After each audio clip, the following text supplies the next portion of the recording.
Le Seigneur Jésus a dit, « Car comme l'éclair part de l'Orient et se montre jusqu'en Occident, ainsi sera l'avènement du Fils de l'homme. » Dans les derniers jours, Dieu s'est une fois encore incarné en Orient, la Chine. En 1991, Dieu Tout-Puissant, Christ des derniers jours, a officiellement commencé son ministère. Depuis lors, Dieu Tout-Puissant a exprimé des millions de mots. Il a réalisé l'œuvre du jugement à partir de la maison de Dieu. Les brebis de Dieu entendent sa voix. Les gens de diverses confessions qui aimaient la vérité et aspiraient à l'apparition de Dieu ont reconnu que les paroles de Dieu Tout-Puissant étaient la vérité et que c'était la voix de Dieu. Ils ont cru que Dieu Tout-Puissant était le retour du Seigneur Jésus et un par un, ils sont venus devant Dieu Tout-Puissant. L'apparition de Dieu Tout-Puissant a déclenché la panique au sein du PCC. Le PCC a produit des documents secrets et a mobilisé la police et l'armée pour frénétiquement opprimer l'Église. L'ensemble de la Chine continentale a ruisselé de sang. Les nuages sombres sont descendus et le monde entier a connu l'outrage et l'indignation. Aujourd'hui, les chrétiens de toutes les églises de maison, en particulier ceux de l'Église de Dieu Tout-Puissant, éprouvent de plus en plus de persécutions brutales et sanglantes du gouvernement du PCC. Cette effusion de sang et la perte de vie des chrétiens sont comme un chant de victoire sur les forces de Satan. Et elles narrent l'histoire macabre de la persécution des chrétiens chinois.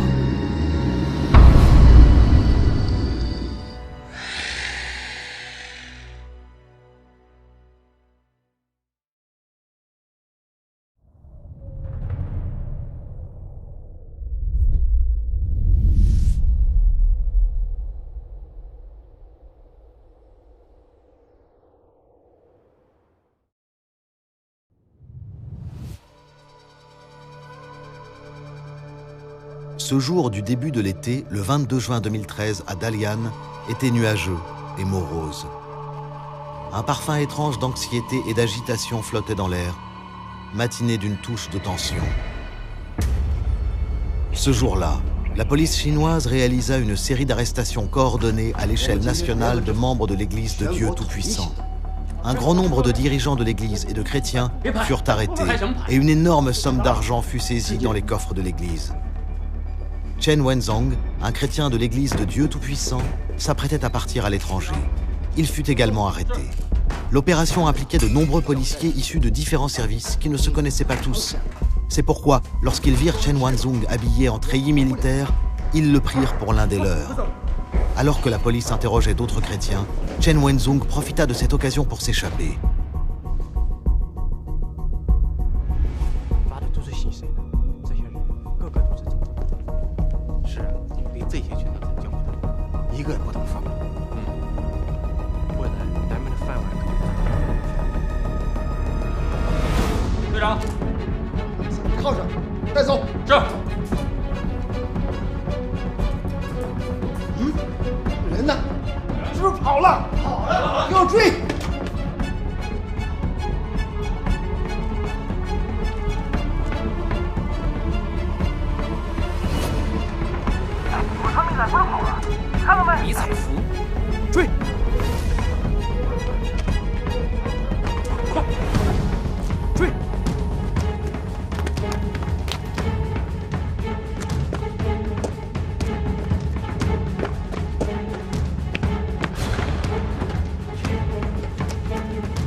Depuis des années, le gouvernement communiste chinois persécute les églises chrétiennes de maison de manière forcenée, particulièrement l'église de Dieu Tout-Puissant.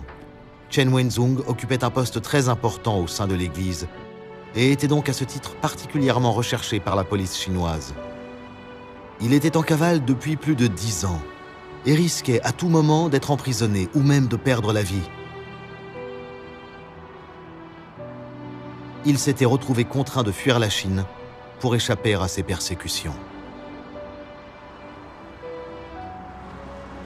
Il ne pensait pas assister à une scène aussi déchirante le jour même où il s'apprêtait à quitter le pays. Bien qu'il se soit miraculeusement échappé de la gueule du tigre, Chen Wenzhong dut renoncer à son projet de quitter le pays. Il s'enfuit dans une autre ville et entra dans la clandestinité. Il fit appel à l'aide de tous ceux qui pouvaient l'aider et fit à nouveau le nécessaire afin de pouvoir se rendre à l'étranger.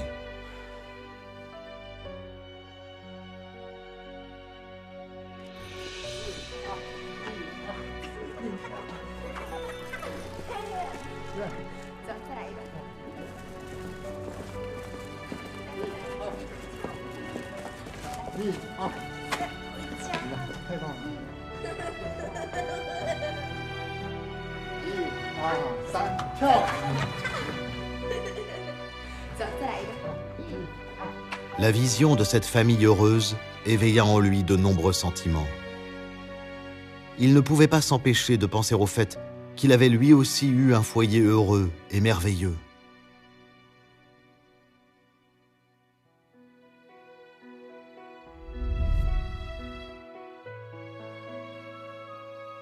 Armé de son diplôme universitaire, Chen Wenzhong avait travaillé dans une entreprise étatique de taille respectable de la ville de Changchun, dans la province du Jilin. Au bout de quelques années, il était devenu responsable de plusieurs divisions de l'entreprise et occupait le poste de directeur général. Il avait été reconnu comme employé modèle par la province et la ville en raison de ses performances exceptionnelles hors du commun. Il était connu au niveau local comme un jeune entrepreneur de talent. Au cours des années 1990, alors que l'économie nationale chinoise n'était pas aussi développée, Chen Wenzhong s'était déjà taillé une carrière réussie et sa fortune personnelle se comptait en millions. 哎，儿子回来了，爸爸，你看，我也得了1等奖。1等奖。 Après s'être marié, il avait eu une famille heureuse et pleine de joie. Sa femme travaillait comme infirmière. Il s'agissait d'une personne douce, vertueuse, bien éduquée et cultivée. Son fils était intelligent, adorable et très doué pour la calligraphie et la peinture. Chen Wenzhong aimait profondément son fils et était toujours fier de lui. Il voulait que son fils grandisse et ait une vie heureuse et pleine de santé. 小白，好啊，那小白以后就是我儿子的好朋友啦。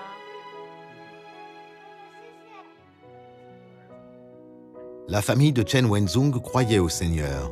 Il était donc croyant depuis son plus jeune âge. Il était chrétien pratiquant. En 1999, lorsqu'il avait lu les paroles de Dieu Tout-Puissant, il avait reconnu que la parole de Dieu Tout-Puissant est la vérité et la voix de Dieu. Il avait alors conclu que Dieu Tout-Puissant est le Seigneur Jésus revenu. Il s'était donc décidé à suivre Dieu Tout-Puissant et jouait un rôle très actif au sein de l'Église. Il avait même acheté une maison qui servait de lieu de réunion pour l'Église.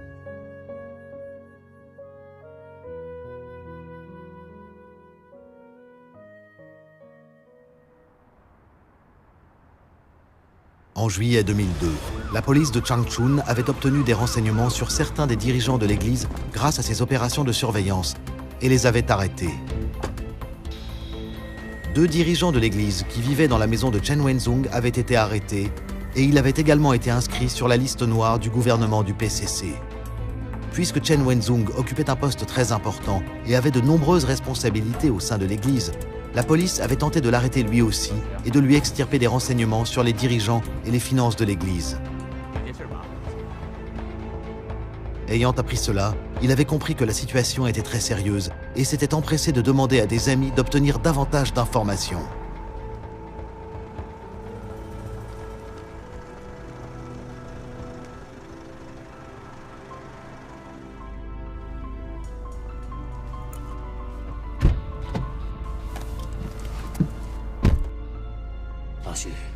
打听的消息怎么样？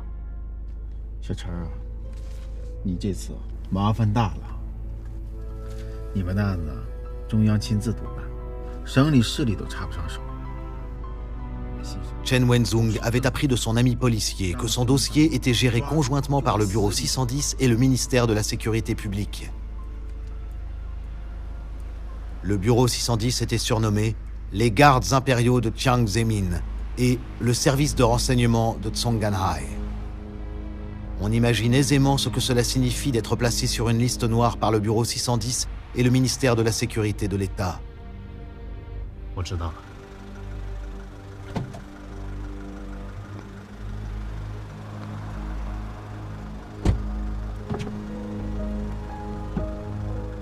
老徐，谢谢你啊！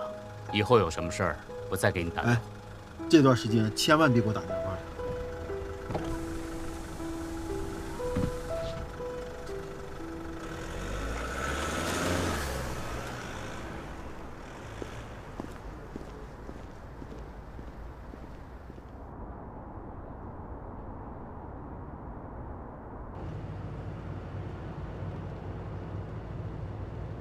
Chen Wenzhong risquait d'être arrêté et persécuté par le gouvernement du PCC. Il n'avait eu d'autre choix que de quitter son foyer et de s'enfuir à Changchun. Il s'était retrouvé à Shenyang où il vivait chez un frère. Puisque Chen Wenzhong était recherché par le gouvernement du PCC, ce frère et cette sœur risquaient d'être arrêtés et emprisonnés pour l'avoir hébergé. Ils prenaient soin de lui comme s'il était un des leurs. Et Chen Wenzhong vivait vraiment l'amour de Dieu.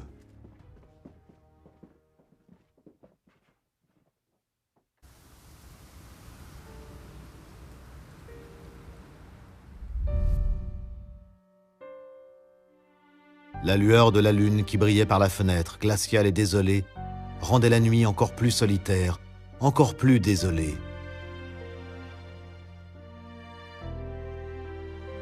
Chen Wenzhong ne cessait de se retourner dans son lit, incapable de trouver le sommeil. Son esprit était agité par ce coup de théâtre soudain. Il ne savait pas du tout quand il pourrait rentrer chez lui. Et il s'inquiétait, et se demandait si sa douce femme pourrait supporter tant de stress sans lui. Son fils Xiao n'avait que 8 ans. Sa confiance en soi pâtirait-elle sans l'attention de son père? Et comment sa mère âgée pourrait-elle supporter l'immense choc d'apprendre que son fils était recherché? Alors qu'il regardait la photo, il sentit son cœur s'alourdir à l'idée des menaces qui pesaient sur sa famille.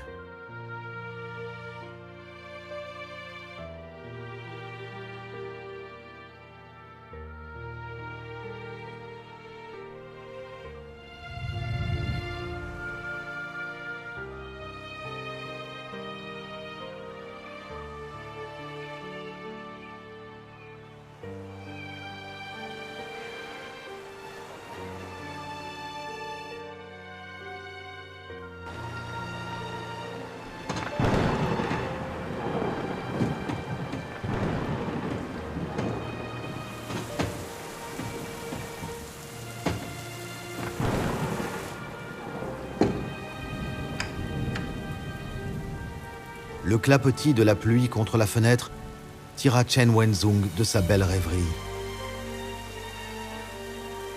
Il avait été contraint d'abandonner sa famille et de se déraciner à cause des persécutions pratiquées par le gouvernement du PCC à l'encontre des chrétiens.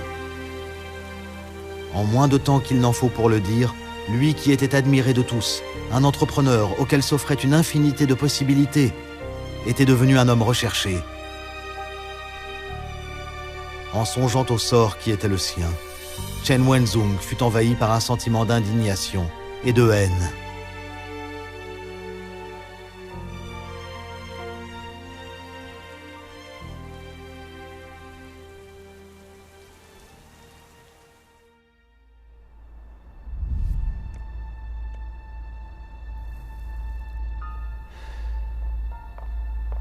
Tous ces êtres chers avaient été impliqués après qu'il eût été contraint de quitter son foyer. Afin d'arrêter Chen Wenzhong, La police chinoise avait fait tout ce qui était en son pouvoir pour harceler et suivre ses êtres chers. Ils avaient même refusé de laisser son fils de 8 ans tranquille. 等我把孩子送回家，就跟你们去。不用了，你这孩子也得接受询问。走吧。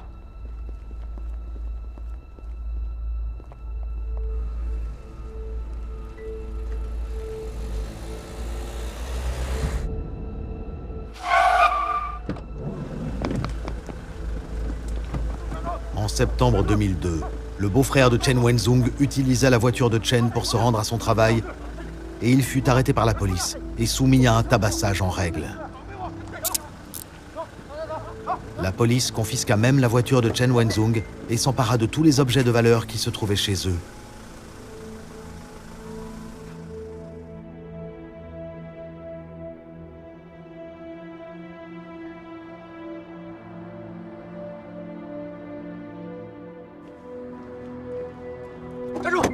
Lorsque son jeune frère se rendit pour obtenir des renseignements sur les biens de Chen Wenzhong, il fut lui aussi arrêté par la brigade de la sécurité nationale. La police propagea toutes sortes de rumeurs, affirmant que Chen Wenzhong était un fugitif. Pendant un certain temps, tous ceux qui le connaissaient disaient toutes sortes de choses. Maman, 老师和同学都说爸爸是逃犯，是真的吗？ 小雨啊，不要相信他们的话，他们是瞎说的。你爸爸是信神的，他是好人，知道吗？小白，你听到了吧？我爸爸是好人。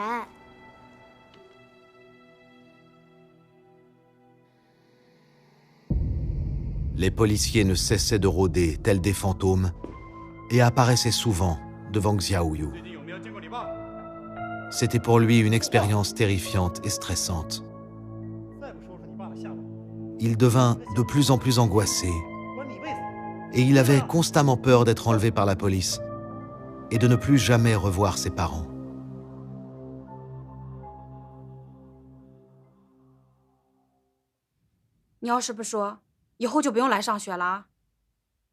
Les menaces et l'intimidation pratiquées par son institutrice et la police s'avérèrent fort traumatisantes pour la jeune âme sensible de Xiaoyu. Il vivait constamment dans la peur. 站住！你们干什么？过去！你们干什么？你爸是逃犯，你是没爹的野孩子！对！ Les moqueries et les insultes de ses camarades poussèrent Xiaoyu à se renfermer sur lui-même et nuisirent à son estime de soi. Il faisait face seul à la douleur. Il ne souhaitait pas en parler à sa mère car il craignait de l'attrister.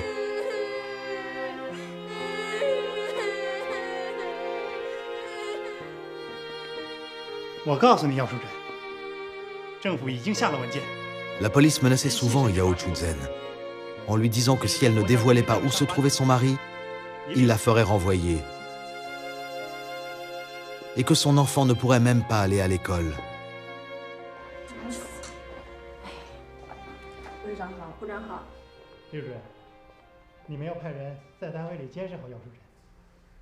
La police ne parvenait pas à obtenir le moindre renseignement sur Chen Wenzhong de la part de Yao Chuzhen. Ils se contentèrent donc d'exercer des pressions sur sa patronne en lui demandant de la surveiller au travail.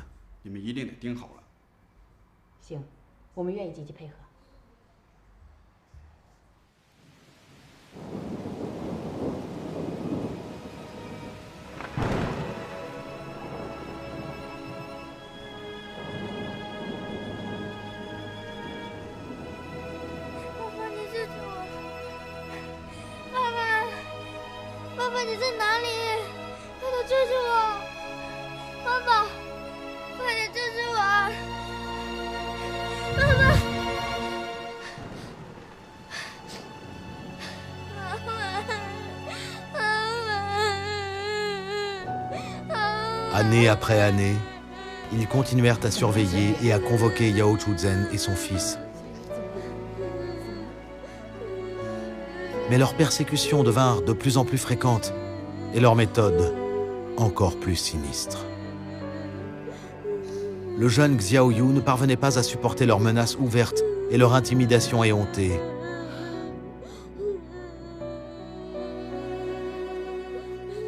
Il était souvent réveillé au beau milieu de la nuit par des cauchemars, le visage couvert de larmes. Le gouvernement du PCC étendit la punition à toute la famille de Chen Wenzhong, opprimant ses êtres chers et ne leur laissant aucun répit dans leur foyer.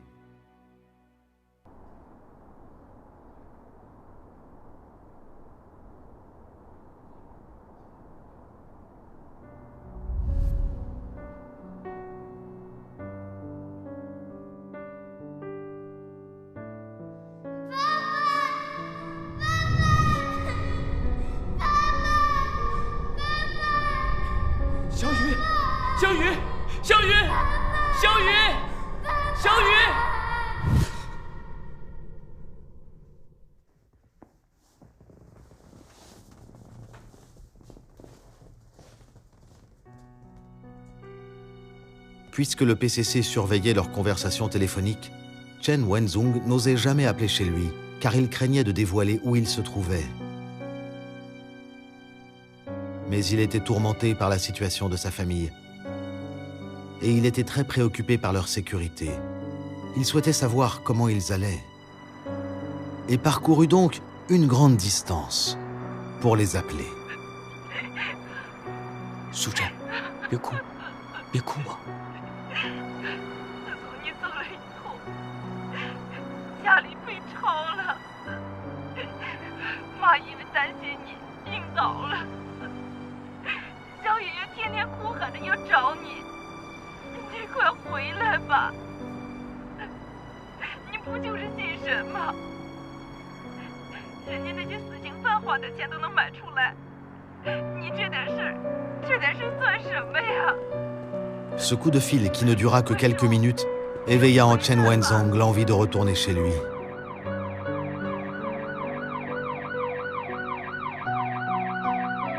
Le hurlement d'une sirène de police réprima cette envie. Il pensa aux nombreux chrétiens qui avaient été arrêtés et condamnés simplement parce qu'ils croyaient en Dieu et accomplissaient leur devoir. Certains avaient même été persécutés jusqu'à la mort.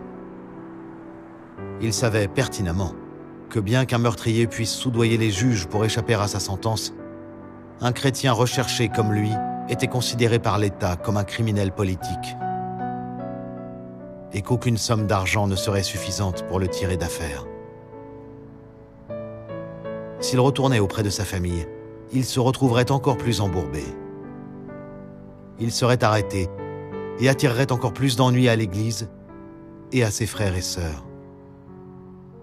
Ses mains étaient liées. Il n'avait d'autre choix que d'abandonner l'idée de rentrer chez lui.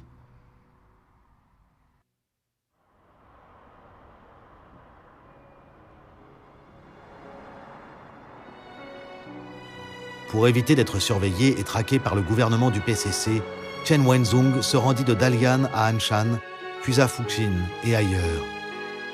Il y trouva des frères et des sœurs prêts à l'héberger.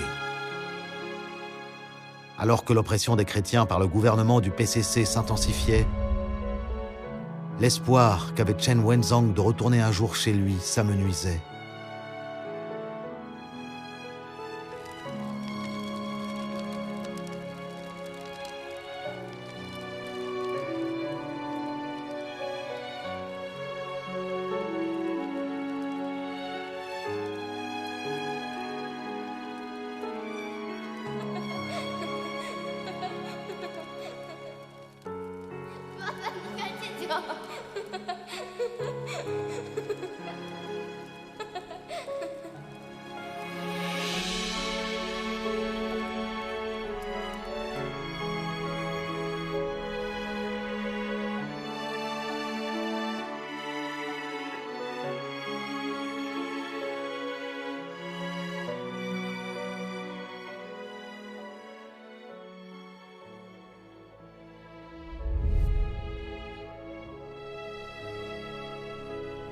En novembre 2006, Chen Wenzhong apprit d'un frère que sa mère, son jeune frère et sa belle-sœur avaient quitté leur domicile et avaient trouvé refuge dans le comté de Shuangliang, à Changchun. Chen Wenzhong s'y rendit donc précipitamment.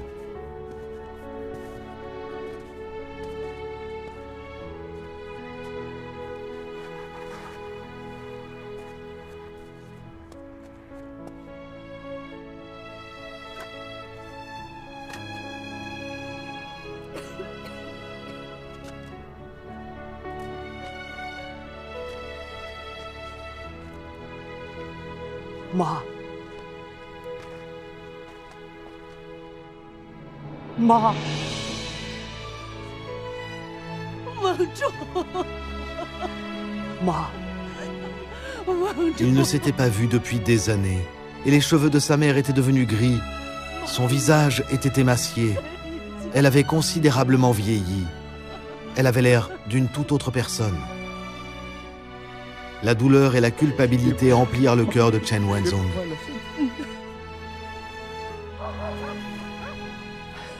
儿子，跟妈进屋去。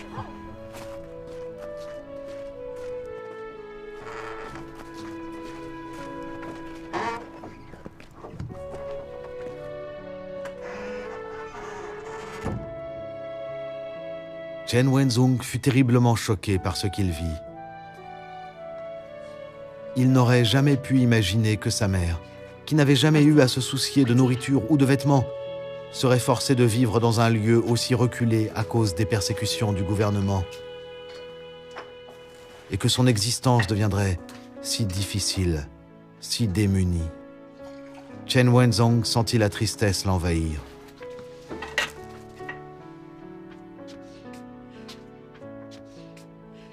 快坐下，来喝点水。啊，您别忙了。没事，喝点水就暖和了。妈，弟弟弟妹哪儿去了？ 他们出去了。 Le frère et la belle-sœur de Chen Wenzhong étaient également des chrétiens de l'Église de Dieu Tout-Puissant. À cause des menaces incessantes et de l'intimidation pratiquée par la police chinoise, ils ne pouvaient pas mener des vies normales et vénérer Dieu, et avaient donc été contraints de s'enfuir. Sa mère avait mené une vie d'errance à leur côté. 妈，淑珍怎么样？4年了，妈没看到苏珍和小雨，妈想他们。 Sa mère avait peur chaque jour pour Chen Wenzhong et son petit-fils lui manquait terriblement.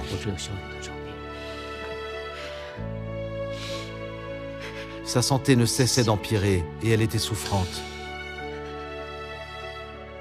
Le cœur de Chen Wenzhong était endolori.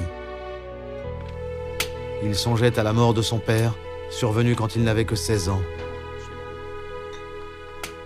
C'était sa mère qui avait surmonté toutes sortes de difficultés pour l'élever, lui, son frère et sa sœur. Depuis qu'il était petit, il avait toujours voulu offrir à sa mère une belle vie. Mais à cause des persécutions du gouvernement du PCC, sa famille avait été déchirée. Et sa mère avait été forcée de prendre la fuite.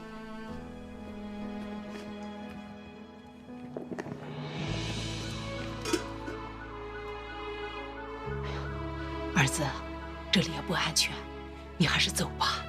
妈，哎呀，别担心，妈这不是挺好吗？妈会照顾自己的。Chen Wenzhong ne voulait pas faire de nouveaux adieux déchirants.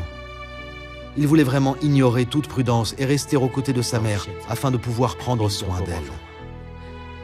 Il ne voulait pas la voir souffrir davantage. Mais en raison de l'oppression du gouvernement du PCC, il n'eut d'autre choix que de partir. En voyant sa mère arborer un air de fermeté, il se sentit incroyablement coupable.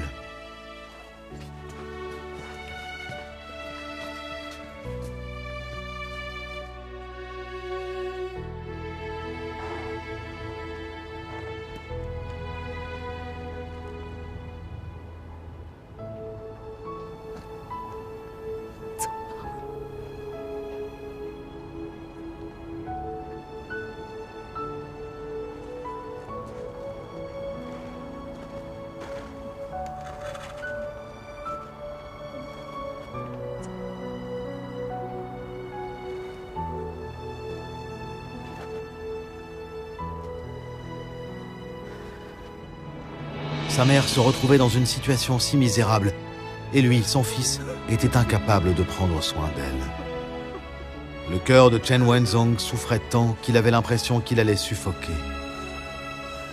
Il savait qu'après lui avoir dit au revoir cette fois, il était impossible de savoir quand ils pourraient se retrouver.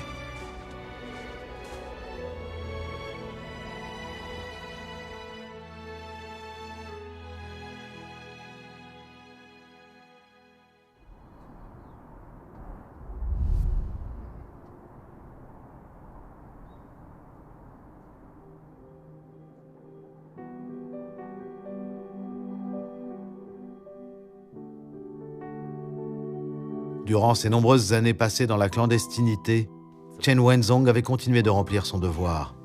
Il s'était totalement consacré à la diffusion de l'évangile du royaume et avait témoigné de la manifestation et de l'œuvre de Dieu Tout-Puissant.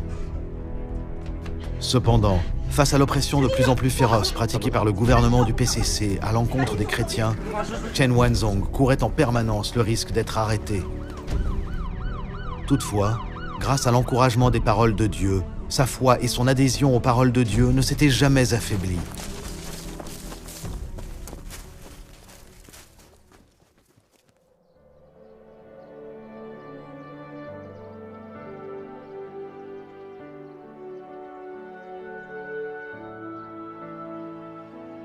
Un jour de février 2012, Chen Wenzhong reçut à l'improviste une lettre dans laquelle son frère lui indiquait où se trouvait sa femme.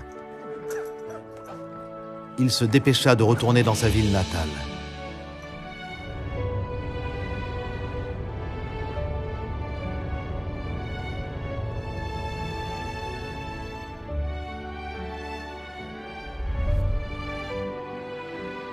Peu après le Nouvel An chinois, la neige enveloppa Changchun comme une robe argentée.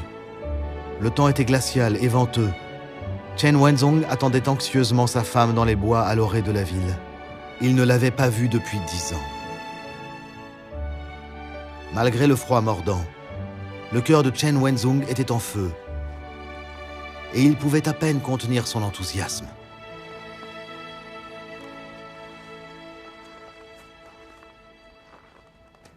Wenzhong.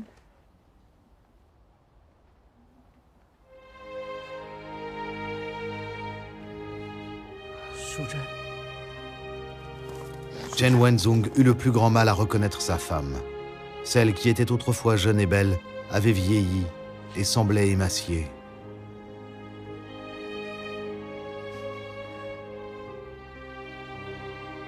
Elle avait sans nul doute connu de grandes souffrances et bien des difficultés. Cette simple pensée le frappa comme un coup de poignard en plein cœur. Son cœur palpita sous l'effet de cette douleur intense.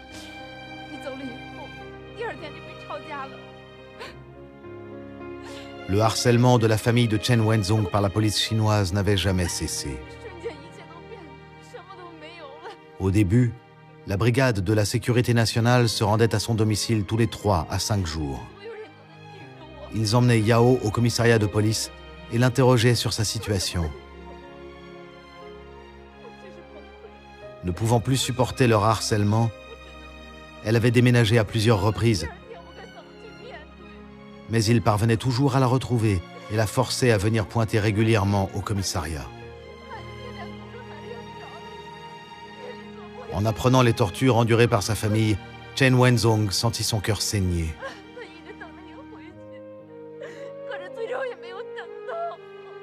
Il s'empressa de l'interroger sur leur fils.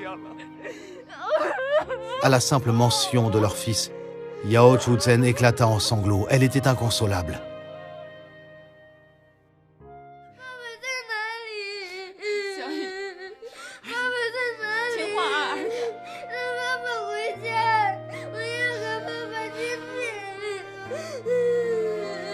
Depuis que Chen Wenzhong avait quitté son foyer, son fils Xiaoyu avait souvent pleuré en disant qu'il voulait aller trouver son père. Cela plaçait Yao Chuzhen dans une position difficile.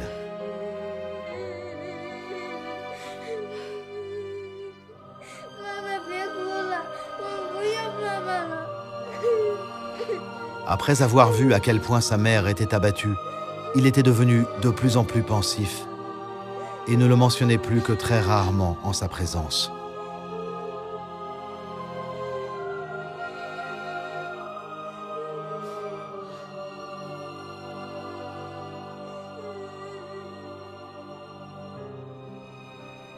Chaque jour, lorsqu'il sortait de l'école et qu'il voyait les pères des autres enfants venir les chercher, son père lui manquait vraiment. Et il aurait tant aimé l'avoir à ses côtés dans ces moments-là. 小白，我想爸爸了。你想爸爸吗？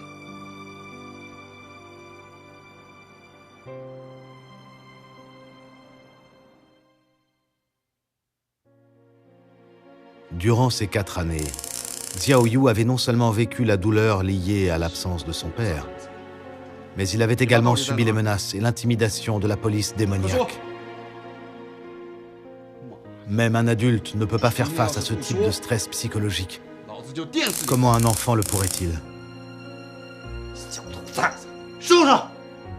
再不收拾你爸的下落，我让你像这小狗一样。 Xiao tremblait de peur lorsqu'il vit l'expression féroce et le rictus du policier. Le petit chien en peluche que son père lui avait envoyé était brisé en deux. C'était terrifiant pour le petit Xiao Yu et il tremblait de la tête aux pieds.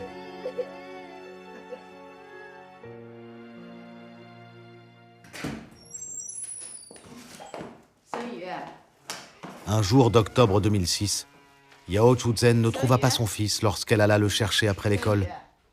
Elle rentra chez elle le plus vite possible. 小雨，妈妈回来了。小雨，小雨，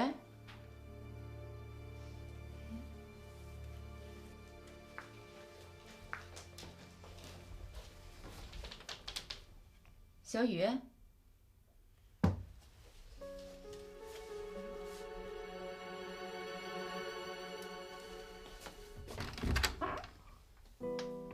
小雨，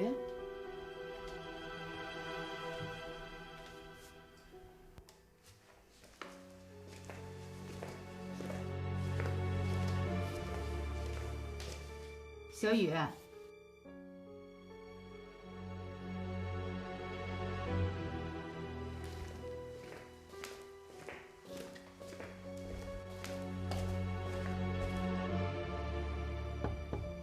小雨。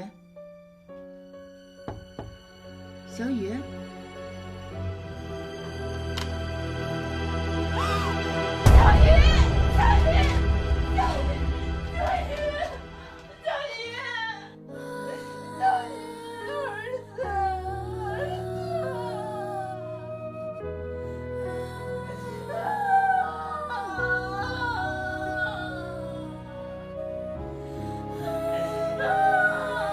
，Xiao Yu, qui n'avait que 12 ans, ne pouvait plus supporter les tortures de la police chinoise. Il s'était donc pendu chez lui, mettant un terme à sa courte existence.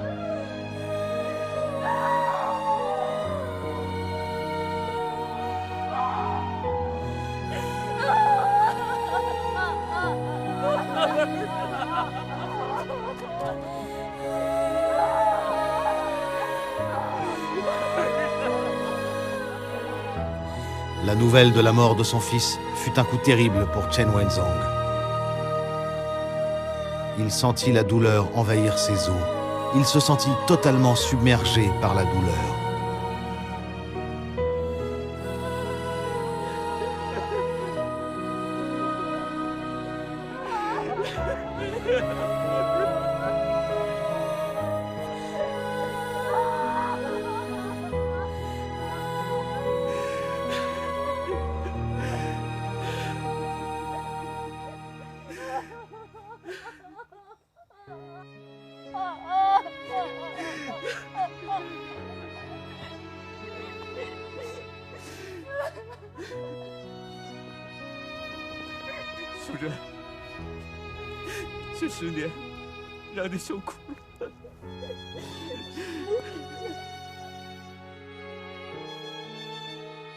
Après la mort de Xiao Yu, Yao Chuzhen s'était avérée totalement incapable de supporter la perte de son fils et elle avait commencé à songer à mettre fin à ses jours. Ce n'était que grâce au réconfort et à l'attention de sa mère qu'elle était finalement parvenue à surmonter sa douleur. Cependant, la brigade de la sécurité nationale n'avait pas desserré son étreinte sur elle. Elle avait continué de la convoquer pour l'interroger. Afin d'échapper à leur toile, en 2007, Yao Chuzhen avait présenté une demande d'avis de décès pour Chen Wenzhong au tribunal et fait une annonce publique. Elle avait ensuite épousé un autre homme.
Ces terribles nouvelles portèrent un autre coup terrible à Chen Wenzhong.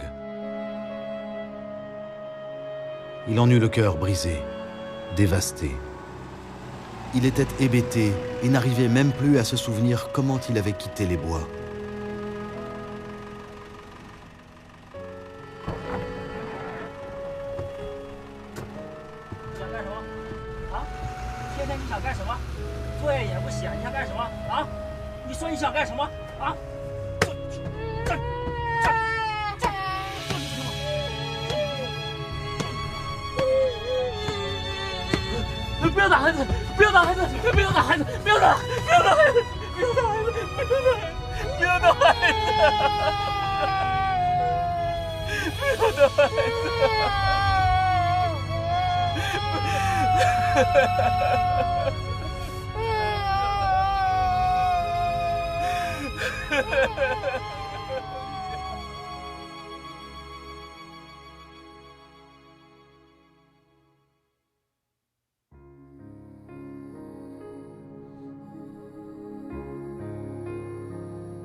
À son retour, Chen Wenzhong s'enferma dans sa chambre et ne parvint pas à dormir pendant plusieurs jours et plusieurs nuits.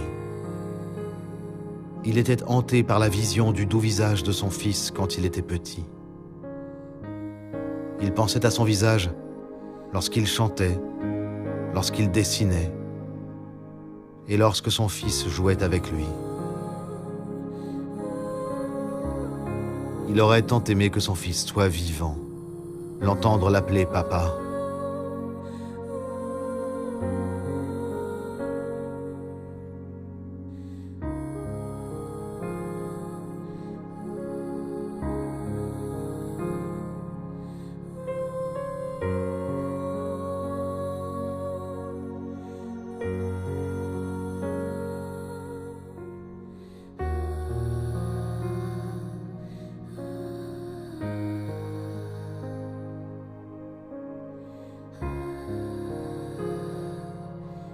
Alors qu'il était sur le point de sombrer dans les ténèbres du désespoir, ce furent la direction et les paroles de Dieu, ainsi que le soutien des frères et des sœurs, qui lui permirent de s'extirper de son abîme de douleur et de retrouver la lumière.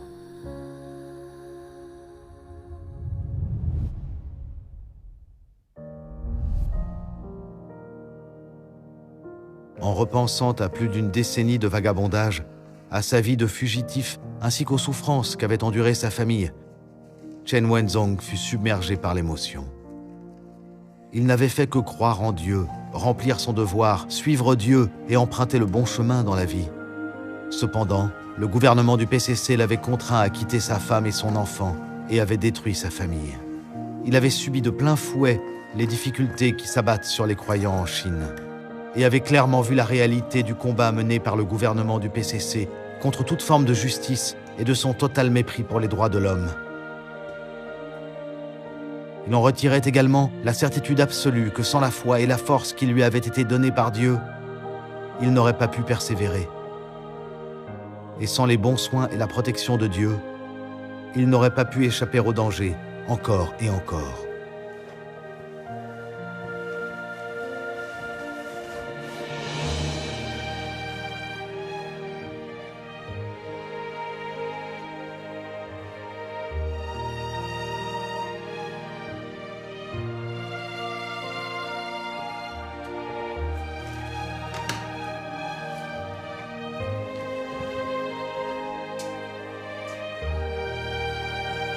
En août 2013, après de nombreuses péripéties et de nombreux efforts pour se servir de ses relations, Chen Wenzhong parvint une nouvelle fois à s'acquitter des formalités nécessaires pour se rendre à l'étranger et il embarqua seul à bord d'un vol international, risquant d'être arrêté par le gouvernement du PCC.